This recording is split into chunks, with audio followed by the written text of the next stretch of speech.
All right, welcome to your Cult exam cram session. Think of this as your deep dive into acing that test. We're going to break down those big ideas into, well, manageable chunks, and maybe throw in some memory tricks along the way. By the end, you won't just pass that exam. You'll actually get how Cult applies to pretty much everything. Okay, so we've got a pretty hefty stack of notes here. Articles, diagrams. Looks like you've been hitting the books. It looks like you're diving deep into the structure of science itself. Yeah, gotta start with the basics, right? Absolutely. And it's key to understanding Cult. You see, most people think of science as just biology, chemistry, physics, the usual suspects. Right, the individual sciences. Exactly. But Cult takes us up a level. It asks, how does science itself work? How do we connect all of this knowledge?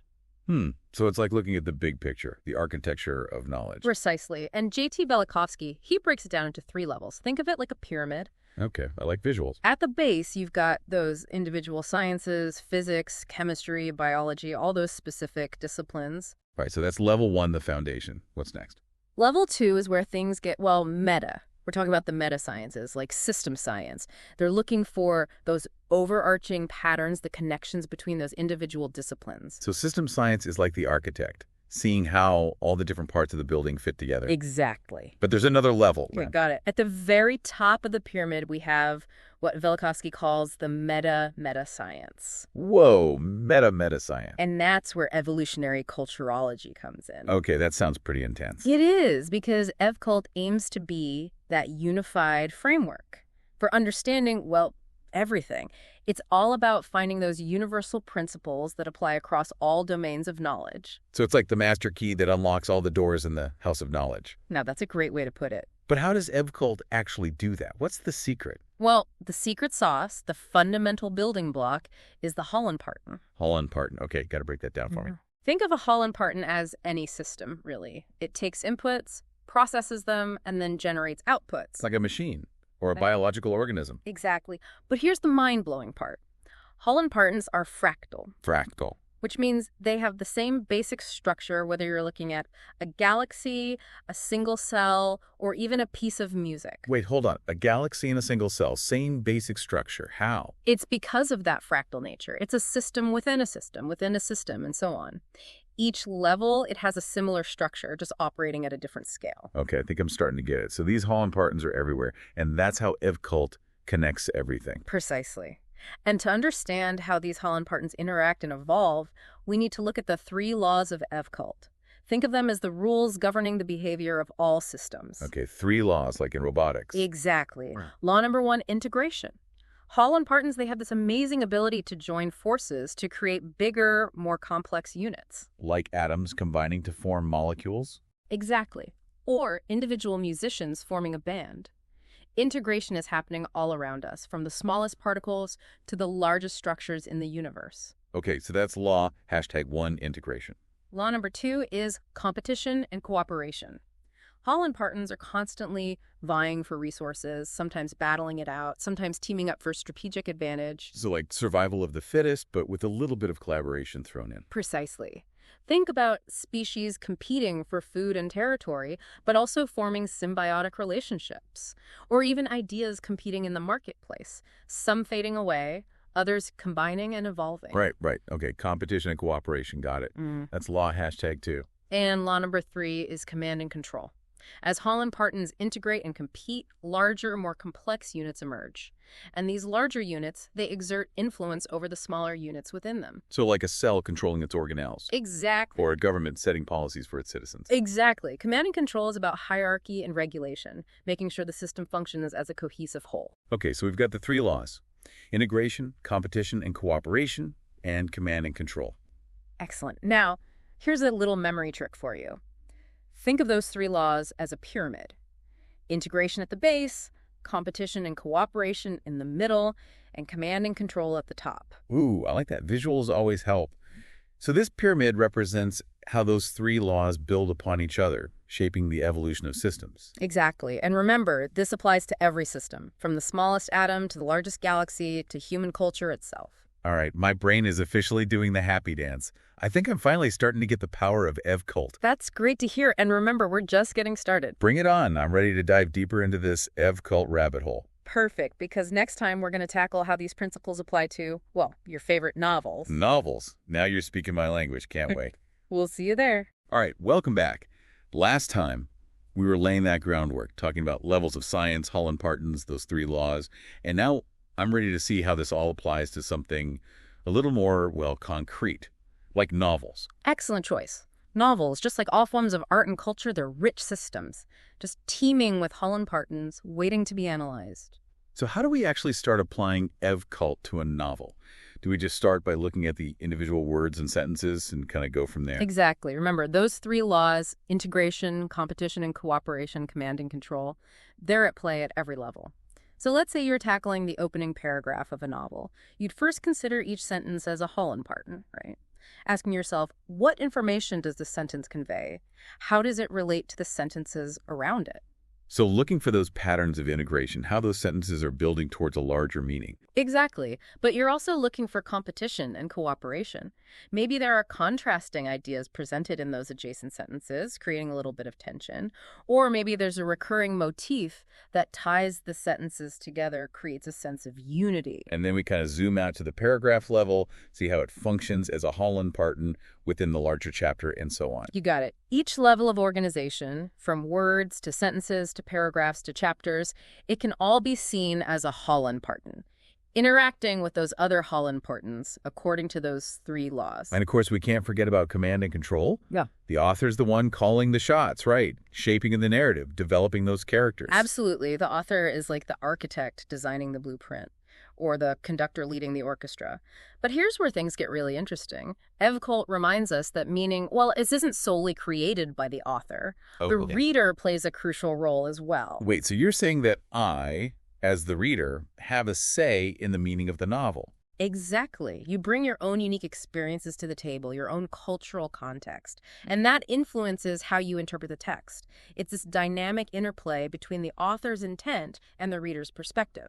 So reading a novel through this Ev-Cult lens, it's more than just passively absorbing the story. It's about actively engaging with the text, recognizing those systems, those patterns. Precisely. It's about becoming a co-creator of meaning, recognizing that interplay of forces that shape the narrative. This is making me rethink how I approach literature altogether. And that's the beauty of Ev-Cult. It provides a framework for understanding not just novels, but all forms of art and culture. Speaking of frameworks, Velikovsky mentions this idea of a taxonomy of culture. What's that all about? It's basically a way of classifying information based on its phase state. Think of it as a spectrum with 4 main points. Okay, I'm intrigued. Break it down for me. The first phase state is those abstract ideas. It's like the seed of information, that initial spark of inspiration. Okay, so that light bulb moment, the initial concept. Exactly. Then you've got the second phase state, which is the mental processes. Yeah. This is where that abstract idea starts to take shape. It's the brainstorming, outlining the mental wrangling of information. So the heavy lifting, the behind-the-scenes work, where the magic happens. Precisely. Then we move to the third phase state, physical processes. This is where that mental blueprint is translated into a tangible form. It's the writing, the painting, the composing, the actual creation of the artifact. So the moment the idea becomes a reality, a physical object. Exactly. And finally, we have the fourth phase state, the products. That's the finished work, the novel, the painting, the symphony, ready to be experienced by others. So this taxonomy, it helps us trace the evolution of information, from that initial spark to the final product. Precisely. And what's fascinating is that this framework, it can be applied to any domain of culture. You could trace the evolution of a scientific theory, a technological innovation, even a culinary tradition using the same taxonomy. Wow, that's incredibly versatile, like a universal key for unlocking those secrets of cultural evolution. Exactly. And remember, this is all part of that Ev-Cult toolkit, helping you see the world through a new lens, recognize those underlying patterns and connections. My brain is feeling a little overloaded, but in a good way. Starting to see how Ev-Cult can be applied to pretty much anything. That's the power of a truly interdisciplinary framework. It equips you to navigate that complexity of the world, but with a fresh perspective. I can't wait to see what other insights Ev-Cult has in store. Well, then you're in for a treat, because next time we'll be exploring some of those cutting-edge applications of Ev-Cult, including the development of ethical artificial intelligence. Ethical AI. Now that sounds like something straight out of science fiction. I'm definitely ready for part 3. Welcome back. I feel like my brain has been doing some serious heavy lifting this deep dive. Well, that's what EvCult is all about. Stretching those mental muscles, seeing the world in a new light. Yeah, it's definitely given me a lot to think about, especially those real-world applications. Like that ethicizer AI, we touched on it earlier, but Right.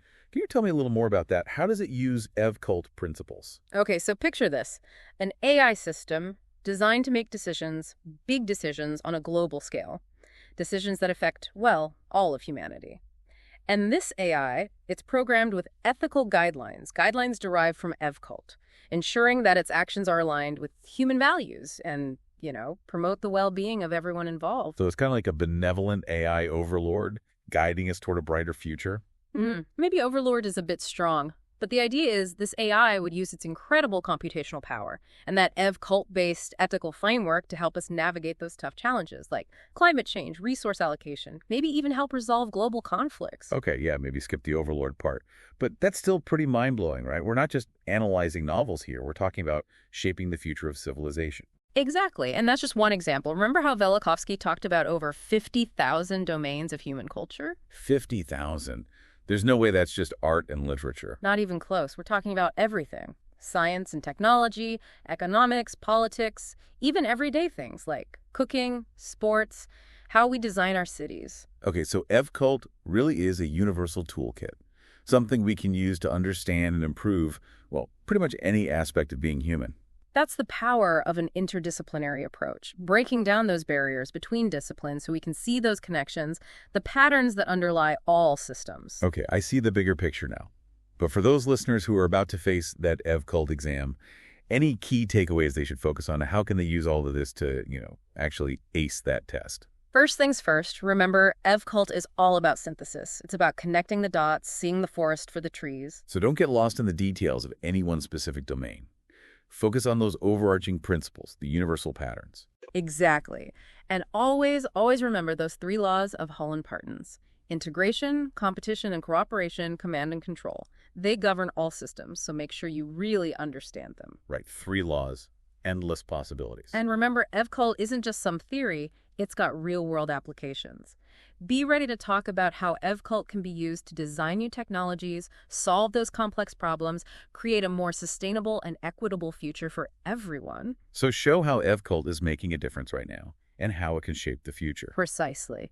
And the best way to prepare. Engage with the material actively. Don't just passively read. Apply it to your own life, your own interests.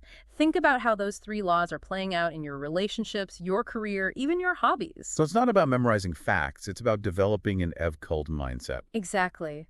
Because once you start seeing the world through that lens, it changes everything. You start to appreciate the interconnectedness of all things, the beauty of those complex systems, and that incredible potential we have to shape the future. This deep dive, it's been a journey. I feel like I've learned so much, not just about EvCult, but about how I see the world. That's what we were hoping for. Because the EvCult, it's not just a body of knowledge, it's a way of thinking, a way of being. So to all of you listening out there, keep exploring, keep questioning, keep diving deep into this incredible world of EvCult. Who knows what you might discover? And remember, keep those EvCult lenses on. The future is a system waiting to be shaped.